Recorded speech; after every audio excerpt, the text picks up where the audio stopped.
You guys are even lower than I thought. 2001, right? Am I right about that? Who was born in 2001 or later? Raise your hand. Awesome. But so tonight, why don't you guys come up? This is my good friends, David and Leah Gani. Why don't you guys give them a hand?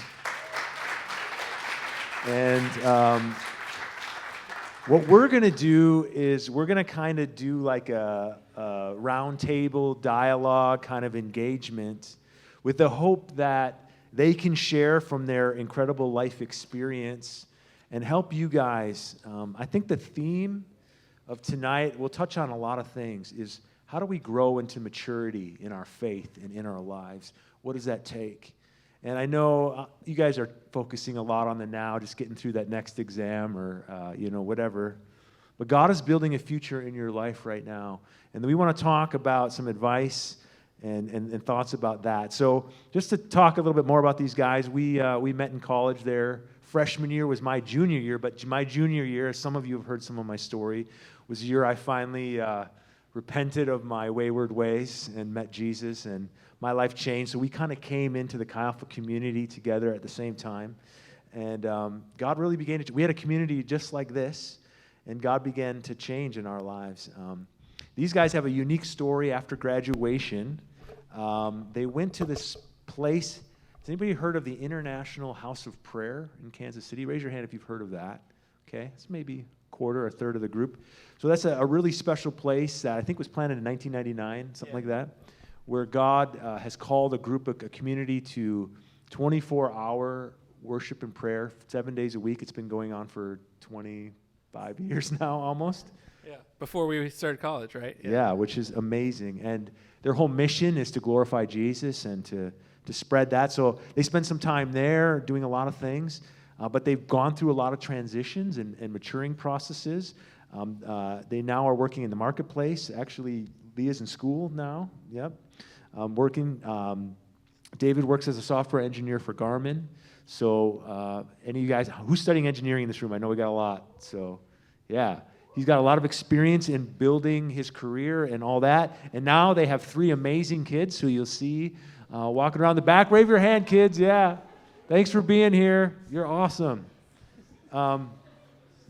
So they have a lot to share with you guys. Leah's studying nursing now. She's got teaching experience as well, and has spent a lot of time investing in her kids. I know a lot of you are gals and some guys are excited about investing your life in children in this room, so it's really awesome. But I'm going to pray that God really meets us and speaks to us. So, God, we thank you.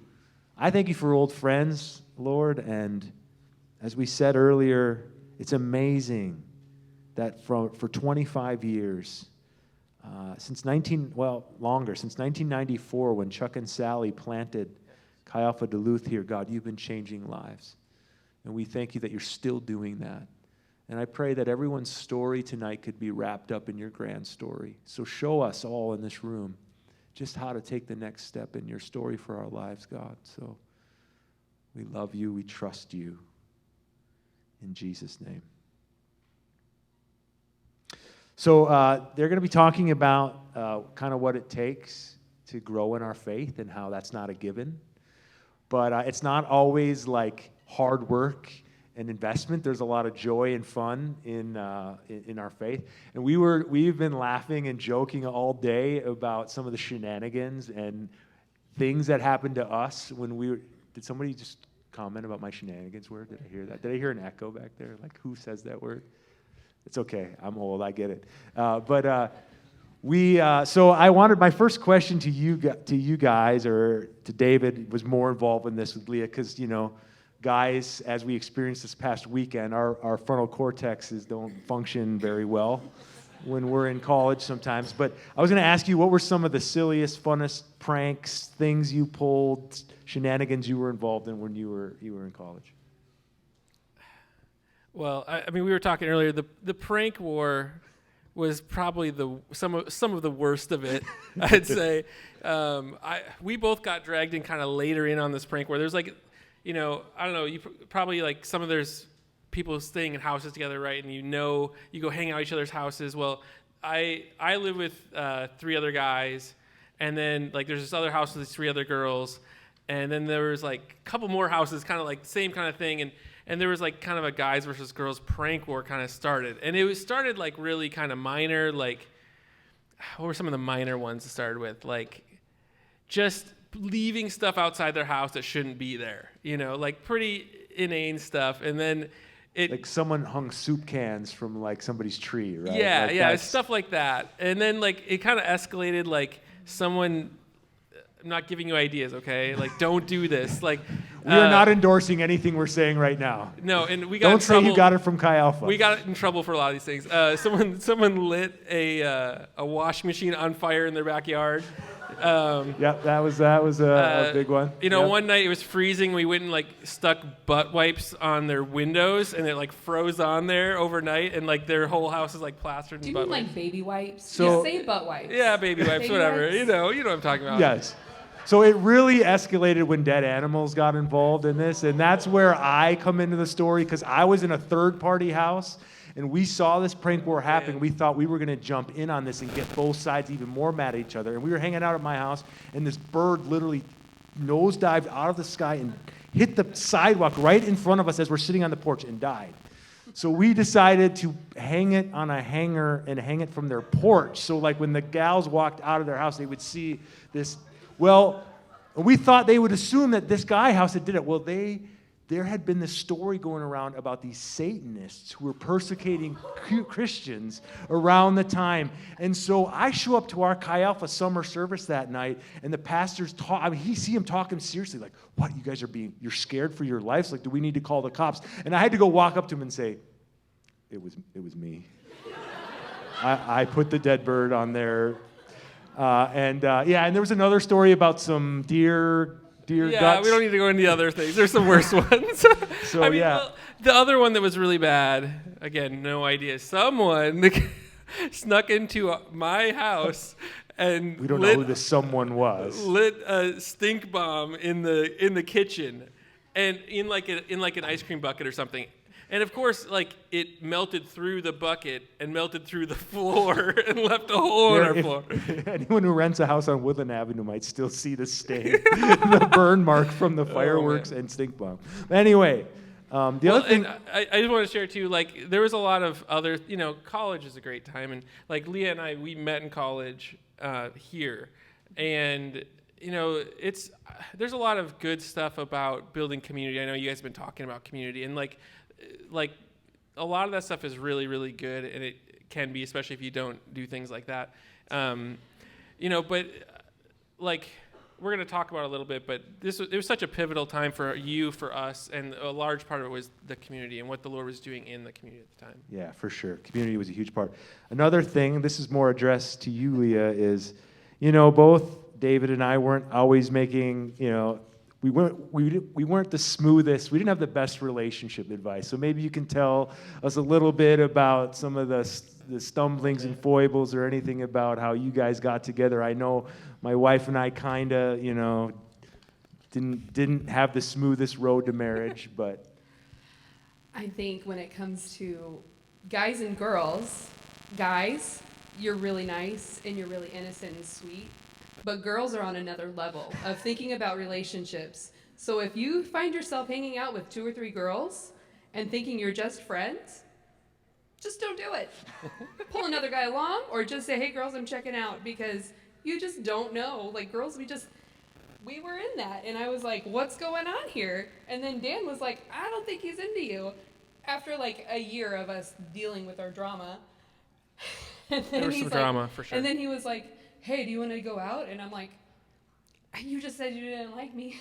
We're confusing, guys. Try to be as little confusing as you can. So yeah, try to be forward, guys. If you like a girl, hang out with her. Girls, if a guy wants to hang out with you, you don't have to think you're going to get married. Don't go there. Just be like, hey, this is college. We're hanging out, having fun. We knew each other for 3 years before we started dating.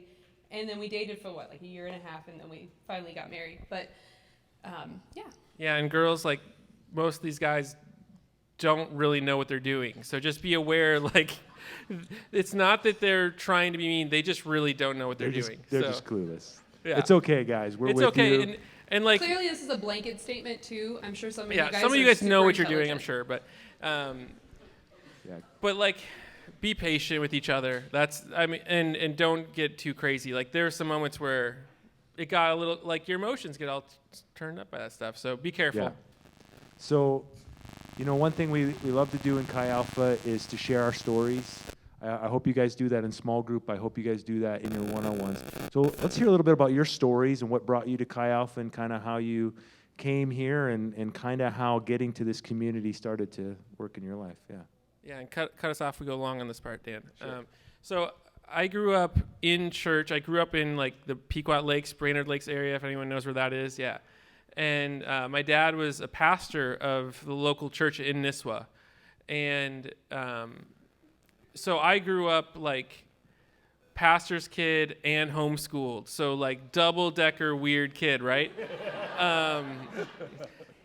But like I was really smart and I knew a lot and I spent a lot of time actually reading the Bible as a kid. So I had a lot of that. But my church experience, and some of you might relate, like wasn't the smoothest thing. Like church isn't always pretty and put together. And we went through some problems at my dad's church and he ended up having to step away from the church and it was really painful. I lost friends over it. And it kind of led me in my teenage years to, I still believed that God was real. I still believed in the Bible. But like my view of him was really kind of like, he's distant, we're terrible, I don't know why he puts up with us, but he's still there, I guess. Like, and I hadn't really seen like him transform anyone's lives. Like our community, there was very few baptisms and a lot of funerals. So again, I just kind of, after I graduated high school, went to college, I honestly wasn't sure where I was at in my faith. I didn't know if he was real. I knew what I grew up with. I knew I understood a lot, but I hadn't really experienced him in the way that I read in the Bible. That wasn't really real to me as much. And so that's kind of what like led me into college years. And Leah, she came from a very different place. You can share a little bit about that. Let's hear yours. I grew up in Texas, and not in a Christian home. I was, stealing and cussing and beating people up in like kindergarten. So I grew up in a very different public school, non-Christian home in the middle of Texas. Like my graduating high school class was 670 kids. My freshman class was like 2,000.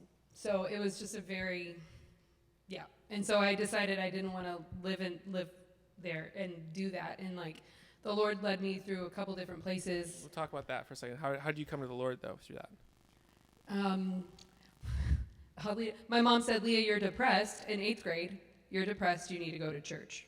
So she's not going to go to church. Good speech, Mom. Yeah. She still lived her life, but I went and I really encountered the Lord, and I, found a lot of answers of what was going on in my life.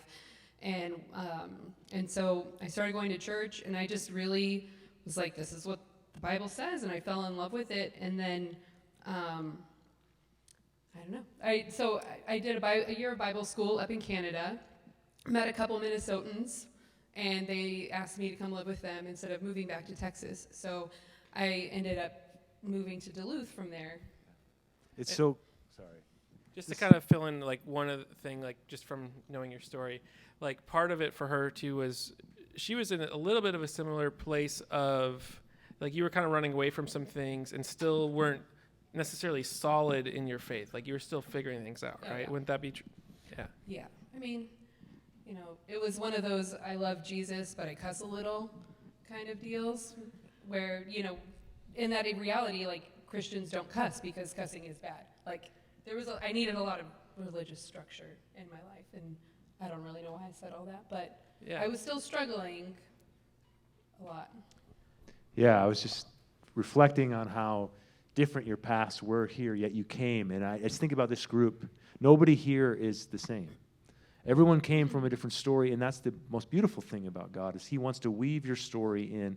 And as we'll talk about, the story is communal and it's relational, and it's really awesome. So, you guys could say a lot more, but talk about college? What really changed for you? How did your faith really get formed? And these guys are in the middle of that right now, forming your faith. What were some of the key things within Chi Alpha or within the community that really helped you grow and become the people you are now? I mean, there's a lot there. I think the one that I really wanted to share with you guys is maybe a couple. Like, one was just freshman year. Like, I was in Vermilion. Like, anyone from Vermilion? Yeah, there he is. Yeah, Vermilion also weird. Like, that's where they put the homeschool pastor's kid, right? Like, man, bad times. So I was there. I had like my roommate was like an older guy who was like severely depressed, and then like my neighbors were like smoking weed, and like it was like a weird time. And here I am. I'm like, what's life about, right? And I was super lonely my freshman year. So again, I didn't really know where I was at with the Lord. For the first few weeks, I wasn't like I didn't know what to do. I was alone on campus, and so I didn't know anybody. And after a few weeks of that, I was so lonely, and I was so just hungry for something. And I just walked out of Vermilion down the hall, and I heard worship music, and there was an intervarsity meeting happening. And I caught like the tail end of it, the worship end of it or whatever. And I walked in there, and I was just like, I felt the presence of the Lord. And I had never, I don't think, felt the presence of the Lord like that. I'm like, whoa, like this is what I've been missing. And someone there was like, hey, like you should also come to Chi Alpha. Like they're promoting us at Ivy, I guess. Yeah, which like is, Ivy was like, Ivy's amazing. Anyway. Well, people back then, they were going to both. Like people were double dipping, and like wherever there was a prayer meeting or a worship night, they were going. It was amazing. There was like a little mini revival thing happening at the time. So anyways, that kind of like sparked something in me. But still freshman year, like I still had this kind of, you know, I for years actually later, but I had this angst of like, is God real? Like I believe the word, but like back it up, God, like show me. And there was, you know, probably the most powerful moment of my life, honestly, is freshman year, where just it was just a normal Chi Alpha night. Worship was kind of good, but not amazing. And I was kind of standing, I mean, it was good, but, you know, not like this. It wasn't, this was good. This was better, yeah. I was just kind of in the back, and I was just asking the Lord that question, like, are you real? Like, and are you going to do anything? You know? And, like, I was feeling the presence of the Lord a little bit, again, not knowing what that really even meant at the time. And the Lord just, like, not audibly, but in my spirit, just really loudly, in a way that I haven't really experienced really much, said, I am. And, you know, I have some Bible background, so I kind of know what I am means. Does anyone know what I'm talking about? Yeah, you know, back in Exodus, yeah. So, you know, you can look up later, but, like, that was a transformative moment because, you know, if he's going to be real enough to, like, speak personally to me, we got something going here. And so that was really pivotal. And then just kind of the other thing freshman year was I've seen people like you having your life transformed, turned upside down. And I'm like, anyone was like, if Dan can meet Jesus, anybody can. I mean, I didn't know Dan real well, at the time, but I'm seeing people that are like throwing their heart fully into the Lord. And growing up, I hadn't really seen that, so I'm like, okay, maybe there's something here. So I kept going. Yeah, I just want to pause for 1 second and say, the moment when you realize not only is God real, but He's so invested in you. That's the distinguishing thing about the Christian faith, and that's what we believe. That's amazing. So, yeah, let's hear from you about how your life changed. Yeah, I would say, you know, these meetings were good. Like, I got to meet and know people, but it was really in the small groups that I really learned a lot more. And the word from, at the time, I think Courtney and Danielle, I don't know if they taught together or not, but having Bible study with them and, like, the word just was, like, alive. And you're like, that's touching my heart. My heart's on fire as I'm reading the word. I'm like, this is really happening. And then we were blessed to have Chuck and Sally open up their home, and, you know, you walk into, like, you know, 2 feet of shoes just to get into their house, and there's like 50 people in their living room, which doesn't fit. It's a miracle. But it was just those nights where we just got to cry out and pray and just be a community talking to the Lord. And I had never experienced anything like that, and it really marked me. Like all of a sudden I'm seeing pictures in my head of different things, and I'm like, oh, this is essentially a prophetic sign. Like the Lord is showing me something, and I would have never really experienced that in any other place. And it's something that's accessible to everybody. I don't know. It was just really cool to just worship the Lord, and all of a sudden you get a picture in your head, and I'm like, oh, and I say it, and the other person's like, hey, I just had that picture in my head too. So it was those nights. And then we also played Ultimate Frisbee like all the time. Yeah, that was, for you who played fishball a lot this summer, Ultimate Frisbee was our fishball back then. Yeah. But it's amazing how we believe God can really speak to us in unique ways. And this is a plug to come tomorrow night, because we want to create an atmosphere where we're just going to be together as a community seeking God and seeking to experience Him and speak. Now, I want to go, really, you have a scripture you want to share with us, David, that has been the heart of your message and the heart, after this we're going to talk about what happened to you guys after college. So I want you to share that scripture with us and help us see, what are some of the challenges of building our long-term life on Jesus. Sure, yeah, it's Matthew 13. If you have a phone, you can, in the Bible app, you can pull it up. It's the parable of the sower. And, we kind of been hinting about this like maturity thing, and it was actually kind of even in the worship time. But yeah, I'll just read this real quick. They also had the parable. What was the other parable on the worship? There was the sand, the house built on sand. Like that's another good one, right? Yeah. Same kind of deal. Matthew 13, verse 3, and he told them many things in parables, saying, a sower went out to sow. And as he sowed, some seeds fell along the path, and the birds came and devoured them. Other seeds fell on rocky ground, where they did not have much soil, and immediately they sprang up, since they had no depths of soil. But when the sun rose, they were scorched. And since they had no root, they withered away. Other seeds fell among thorns, and the thorns grew up and choked them. Other seeds fell in good soil and produced grain, some 100-fold, some 60, some 30. He who has ears, let him hear. And so, as I've been thinking about you guys, praying for you, and I think also thinking about the people that I went to college with, and we were just reminiscing even before this, some of them really are walking firm in their walk with the Lord, full of faith, and others, for various reasons, are not really on that same wavelength. And I'm not trying to make a judgment about that, but we grieve for them. I grieve for them. Some of them have went through some very painful things because of that, divorces or just really, lots of heartache. And I think we've also gone through some heartache, but the difference is going through with the Lord is very different, and also bearing fruit, that's another big sign of this. And so my prayer for you and what we want you to kind of walk away is this vision for walking your faith out to maturity, and that it's not a given, you guys. And you might right now be going I can't see you walk away from the Lord, but post-college things happen, right? And life happens, and it can be really hard, and it really takes something to walk it out. And it's not something, again, we'll talk more about this, but it's not something you do alone. The Lord is the good shepherd who really guards us through that. But there's real threat to that seed being choked out. Yeah, there's, as the parable says, there's first of all, the enemy's just trying to snatch away any truth from us. The birds that come and steal the seed. There's the cares of the world, just concerns that are not God, that get in the way and choke it out.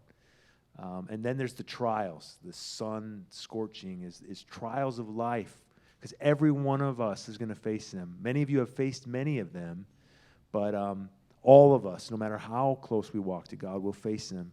And it's how we navigate those and trust God to work through the pain, to work through that, and to put our roots down in that soil is when we will grow, bear fruit, and with our lives. So let's talk a little bit about your story. Yeah. You guys left Duluth here, and you've had, like we said at the beginning, a mixture of experiences. You've been at the International House of Prayer doing ministry, kind of praying, and then God's also led you into more marketplace stuff and using your gifts there. And at the same time, you have 3 kids. And so just talk a little bit about, maybe we can start with the IHOP experience and how you had to grow there and root your faith and, challenges you maybe faced or. Yeah, and you guys were compressing like 80 hours worth of stories here into like just a few. So just know we're skipping a lot, but kind of short tracking through like our time in college for both Leah and I, the Lord kind of through this group marked us for prayer, and that kind of ended up leading us to go down to Kansas City to the International House of Prayer. And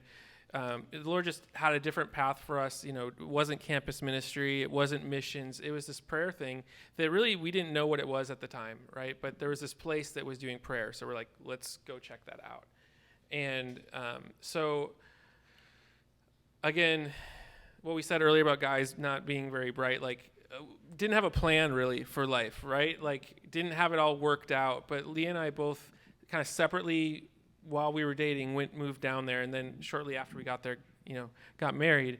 But it was a lot of just following the Lord with faith, knowing that He's really speaking to us. He's really got I don't have the plan, but He's got the plan, and following that with faith that it's going to work out. And I mean, there were some really tough times. It was unclear if that was going to work multiple times. Finances were always a problem. Doing missions, ministry, any kind, generally doesn't pay very well, right? And so I was very fortunate. I was able to kind of side hustle, get an IT job at the House of Prayer to make $1,000 a month. And that was a lot of money, but really not very much money if you know how much rent is and all that stuff. So, we struggled through it, but really we were, again, following the Lord and letting Him sort us out. Because I think, Leah and I, we were kind of a mess even still in those years. Yeah, let's talk about some of the challenges. So you're at this place where, if you guys know at the time, I know it's not, it was the place. Thousands upon thousands of young people were going to the House of Prayer. There was these huge conferences nationwide. They were all over. And God was really working, and you think this is a place where heaven meets earth, where everything's going to be perfect. And then you guys go, and you do experience God, and He does a ton in your life, but you're in that setting, and you have to face realities of the cares of this world, man. We're receiving the word with faith. What's going on? We're experiencing the Lord, but still got to pay those bills, and we were where are we going to live? Our first apartment, I don't know, our apartments, it was really hard. And then, being in a ministry like that, where all that was going on, it was so taxing too, just in so many different ways. Our finances are tight. We're giving all our time to this thing. So we can't even do our laundry barely, just normal life stuff was really hard. Just to paint the picture, it's 6 hours in the morning in a prayer room, then hours of study in a classroom, and then work on top of that, doing this IT thing. And then there's these meetings that happen, these worship experiences, revival meetings that happen till from midnight. 6 to midnight every night. So every day it's 6 a.m. to midnight, right? And with very little break in between. It was super intense times. And what was weird is we said yes to that. We signed up for that, actually. We were excited about it. We said yes to it, but it was still so hard. And not everyone's path is going to be that crazy and taxing, but I think through that all, it took us continually saying yes to the Lord. And then there was a lot of growing out of that dumb phase of not knowing what's up and trying to learn what life's like. Yeah, tell us some of the things you really learned in that. The Lord really marked our hearts for prayer, and the House of Prayer, they speak on a couple different topics, usually the end times, intimacy, what it looks like to have a relationship like with the Lord. He actually really cares about you. Like we talk about, you were saying that, like he delights in us. He like he loves us like a father loves a son, but he actually likes you. Like he wants to be a friend and a partner. And in a forerunner message, like there's things that he tells his people before the Lord comes. Like he used the prophets in the Old Testament, and he gave them messages, and then he would tell the Israelites, and then they would be like, I don't know about that, and then they would fall and do stupid things. So like that's kind of something that was marked in us, and that was really something that helped us do the hard things. Was we knew that we were called to a place of prayer, and that it actually mattered to him. It wasn't just like some random person.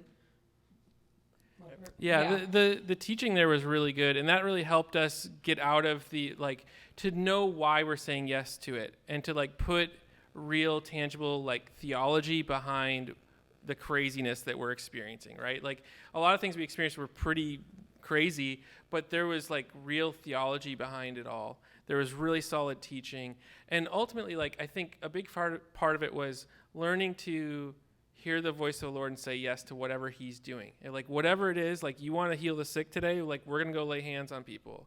Like you want me to go fix the Wi-Fi? I'm going to go fix the Wi-Fi. Like whatever the Lord was doing was what we were saying yes to. And it was kind of like really, really like surrendering our whole schedule, our whole finances. Like we were kind of on maybe on the extreme end of that, but like there was so much to be learned by kind of living that way for those years of like ministry. Ministry's intense, Dan. Yeah. I'm not sure if you know that. Oh, I think I do. And even for all of you, as you enter into your careers in your life, even when you're doing what you're called and love doing, you have to learn all these little lessons about how to be healthy, about how to be whole, about how to work on your relationships, to be kinder, to be an adult and learn how to pay bills and all that. So it's not the big picture. I know you guys in your age are so worried about the big picture. When it comes down to it, it's the little things every day that. So time's flying. It's you guys got a lot to share, but tell me, you went through a transition of, okay, we're doing this, we're called to be missionary prayer warriors, and then now you were called out. I don't want to say it that way, but you transitioned into a life of family. We had another kid. That's why we got called.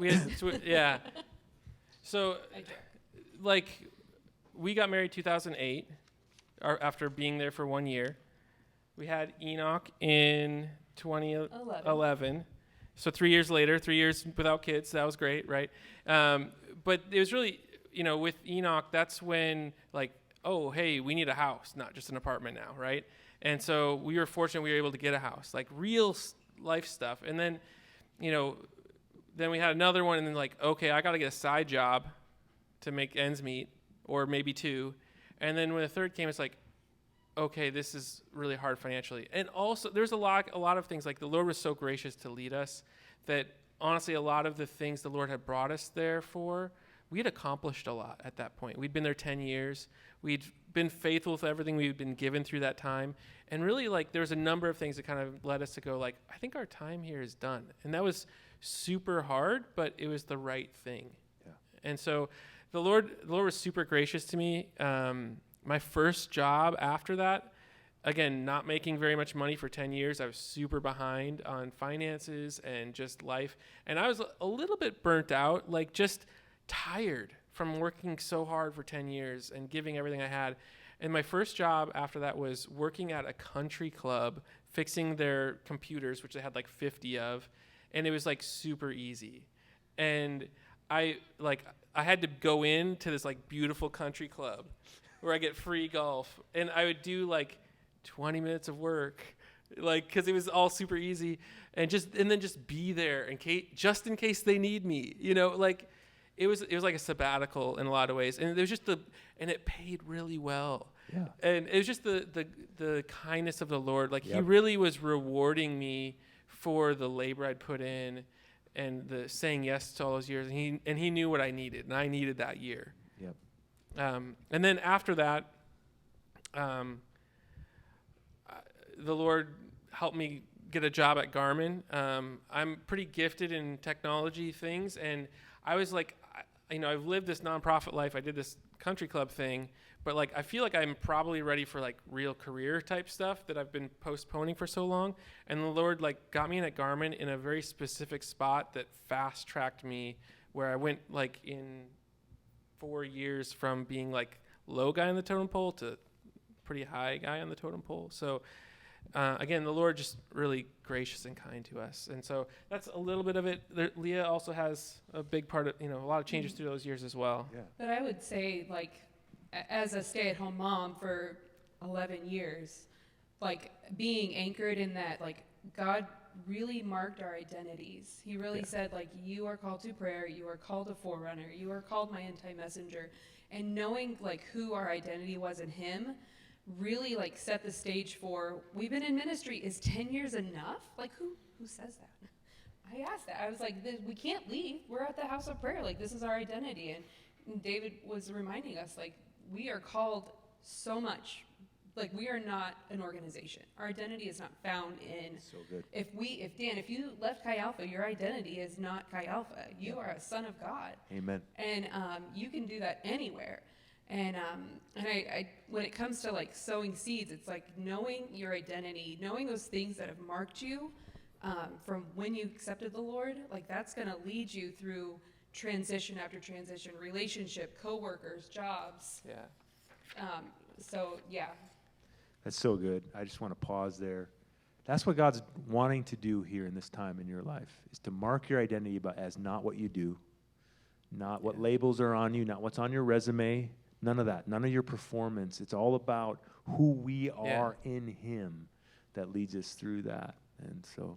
And then you get to do the job. You get to be the engineer. You get to be the teacher. You get to do all those things. And it's great. You can go into ministry, and it's okay. Like, yeah. So we should kind of wrap things up. I'd love for each of you to share maybe your best advice or the thing, advice for students to really help them. As we said, the seed is being sown into our lives. We want to grow to maturity. There's a lot of risk of the cares of the world or other things getting in the way. What's your advice for them to take the seed God's planting in their life and grow it into a mature place? Yeah, we talked a lot about just kind of like saying yes, and like it is that, but I want to make a big plug that a lot of it is just abiding in the vine, meaning like spending time talking to the Lord, spending time hearing him, trusting him, and letting him do a lot of the work, honestly. Like, we said yes to a lot of hard things, but really it was like we just followed what the Lord was doing and just said we want to be a part of whatever that is. And learning to spend time listening to him.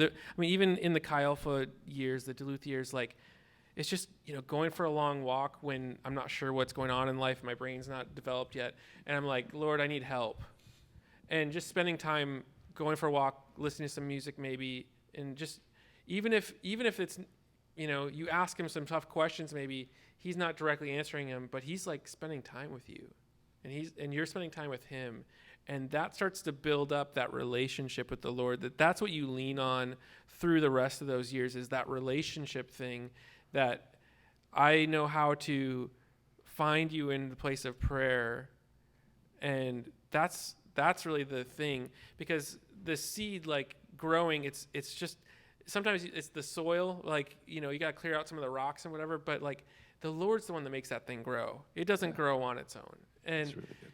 And so, it's abiding in the vine, really, is the biggest one I think I have. Yeah. And I would say, really, don't judge each other. Like, you might find somebody. Or even yourself. Yeah. You might see somebody doing something that you're like, I just saw you raising your hands and worshiping God, and now you're going out drinking with your friends. Or, you might just find yourself in circumstances where you're not sure what's going on with the other person. But instead of just passing judgment and casting them off, try to build relationships with each other so that, when that person who is partying too much just needs somebody to talk to, and they just need a moment, like all of a sudden, I did this the other day, I was crying to a friend that I just didn't know I don't know why I was crying, but I just needed to break.